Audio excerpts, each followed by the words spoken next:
hindi ako scouter na si Raulo na magbibigay na walang usapang lalaki. Alam mo ba yon? Ang usapang lalaki namin,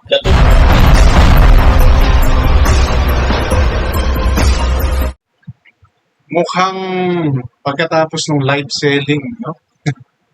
Kagabi na nila Beyonce at saka ni Richelle kasama si Kalinga Prab, eh mukhang a few hours siguro mag-live itong si Dr. Lab. And sa kanyang live, no? Dahil makita naman ninyo, no? Yung mga comments, kakasiraan, kakaparindigan doon sa mismong live selling, which is para sa akin ay mali dahil yun live selling yun dapat focus kayo doon sa ibinebenta, hindi doon sa mga personal or sa mga pag-atake, no? Kay Dr. Lab, kay Kalinga Prab, no? Kay Chriselle, kay Beyonce, no? Lalo na kay Beyonce. Hindi dapat hindi dapat doon nag-focus Kaya lang kasi yung iba doon nag-focus, hindi doon sa live selling. So hindi ko alam kung nakabenta ba ng marami. Kung maraming nag-asaran at maraming mga nagbitawang salita. Kaya syempre, itong Dr. Lab, nag-live. At sa kanyang pagla-live, muling na ibalik yung ilan sa mga kadahilanan ng tuluyan niyang pag-alis at panglalamig niya sa Kalingap. According sa paliwanag niya po, At yun po yung ating bibigyan ng reaction. Kung bago pala po kayo sa aking channel, please don't forget to like, share, and subscribe na rin po and pakiklik ang notification bell para maging aware kayo sa aking mga update.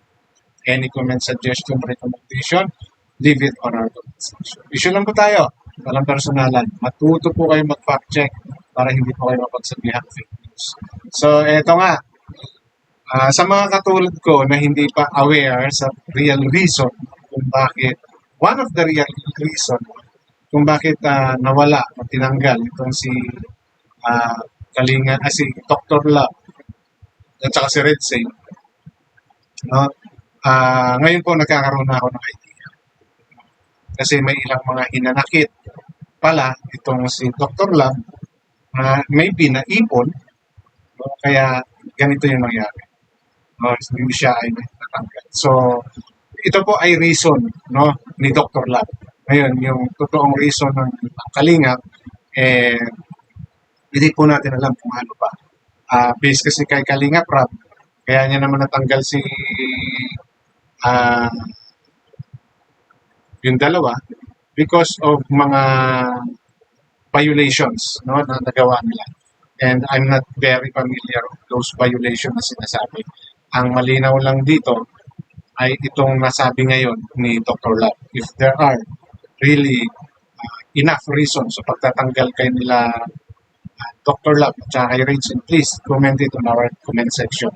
Just for me to understand further kung ano po yung talagang totoong nangyari. No? Kasi po, inaamin ko naman po, baguhan ako sa community and I'm a reactor.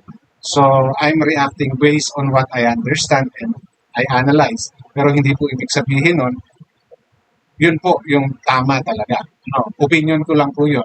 At maaaring sa pagbibigay ko ng opinion, maaaring kulang, sobra, o kailangan ko pang intindihin. Katulad po sa bibigyan ko ng reaction na ito po ay nakabase lamang dun sa mga sinabi ng Dr. Bob.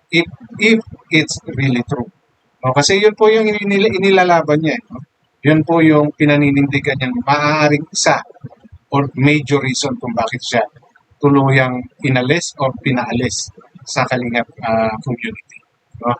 Inulit ko, ito po ay hindi kabuuan ng istoryang maaaring totoong nangyari.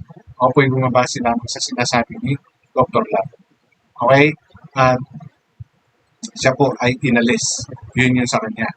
And we all know, mayroong reason din si Kalinga Prab kung bakit sila inalis. Because of the violation that they commit based doon sa rules nila. Okay? So allow me to play a portion of Dr. Lab explaining kung bakit ganun yung nangyari. Kung bakit parang nagkaroon ipon-ipon na siguro sama ng loob ni Dr. Lab until sa Ito na nga, parang ang nangyari, si Beyonce na yung masyadong agrabyado. According kay Dr. Love kasi, nagkaroon ng issue si Beyonce, never siyang nagsalita. Never niyang pinagtanggol daw si Beyonce, parang ngayon lang. Dahil masyado na raw nakapuso. No? Dahil nasasaktan na si Beyonce. Okay? But dito po sa ipaparinig ko ay maybe one of the reason na dinamdam din ni Dr. Love dahil hindi nga tumupad sa usapan nila. And for what reason, no? Na hindi tumupad ang Kalingap or si Kalingap Rob, well, that's another story. No? Kung sakaling may sasagot dito sa accusation ni Dr. Love sa side ng Kalingap. Okay, but I don't think na may sasagot pa dahil nga pinagbabawalan na i-vlog ng mga vloggers, reactors ng Kalingap itong si Dr. Love and Red Sea. So ako po, ginagawa ko lang to as a reactor na wala pong grupong kinakaaniban, makakalingap or anti-kalingap. At reaction lang po. Okay?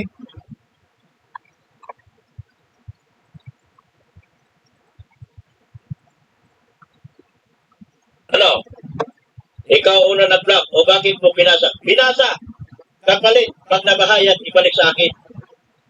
Kailan pa na binigay ang bahay? Binari. Sa kita. Kailan pa binigay ang bahay? O, ano? Sagutin kita. Kailan pa binalik ang bahay? Di ba last year pa?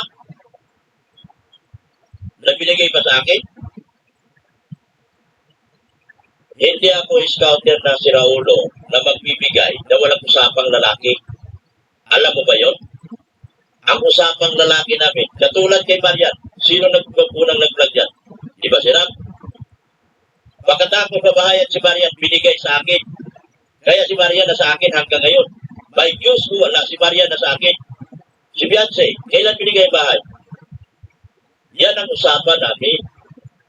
Hindi mo alam yun? Ngayon magising ka na sa katotohanan. Nabahayan na. Dapat makapag-vlog ako, di ba ako naging makagawan eh. Kaso, hindi nga ako makablog eh. Di ba? O, nagising ka na. O, ito pa din, hindi sana ito pa. Okay, so I don't know if most of you or some of you alam na yung kwento na yan. Ako kasi first time ko pa. Now, if it is really true, no? Bakit hindi na pag-usapan? Di ba? And hindi ba umangal si Dr. Love? Tanong ko rin lang, no, Dr. Love, during the time na hindi tumupad sa usapan ninyo, itong si Kalingap Rob, no? Kinausap mo ba? Ano ba yung nangyari? Kasi kung katulad ng sinasabi mo, yung isang beneficiary na ikaw rin yung nag-scout, binalik sa'yo, anong nangyari kay Beyonce? Bakit hindi siya tumupad? Is it because nagkaroon ng lab team, no, na kumikita? Okay? Or there are other reasons.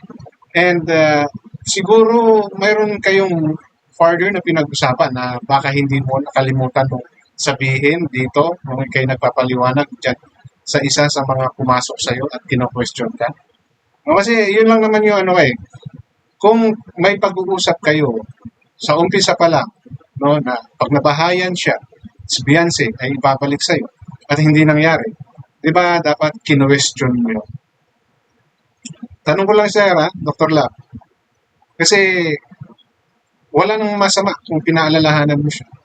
Dito sa sinasabi mo, hindi mo nabanggit eh, no? Yung reason bakit hindi na pinalik sa'yo. Okay? Parang bitin para sa akin.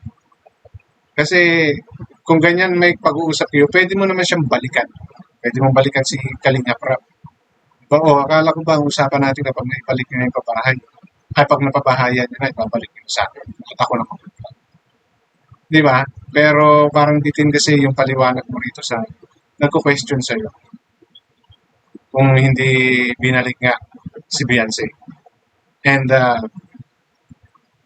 ano yung ginawa, no? Nila Kalingap Rob para anuhin ka, kumbaga kausapin. Di ba?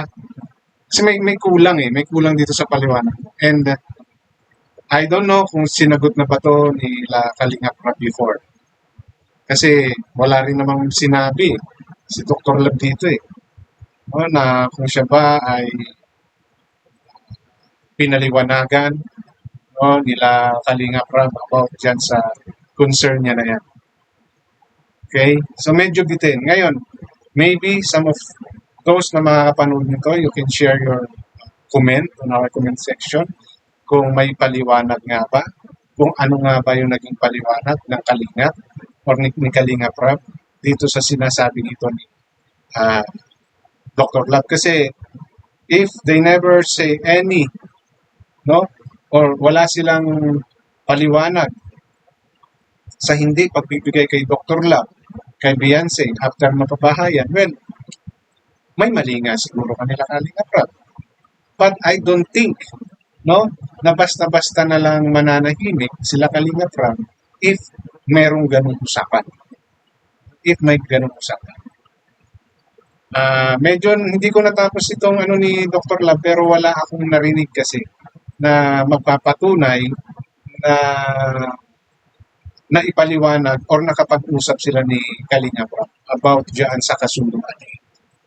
No? Kasi sabi niya, hindi nga po, after magkaroon ng bahay sila Beyonce, hindi pa rin siya makapag-vlog daw. So medyo bitin. So I hope may ipaliwanag pa further ni Dr. Lab yung sinasabi niya ngayon. And I hope matyentuhan ko siya nakalive at ako mismo magtatanong. Okay? So, yun lang po yung gusto kong i-share sa content ko na to. Medyo bitin. So, kung mayroon mang naging sagot ang Kalingap, no, si Kalingap Prab, please share it on our comment section para po malinawan din po ang inyong kabanggit. Okay? So, hanggang dito lamang. Maraming salamat.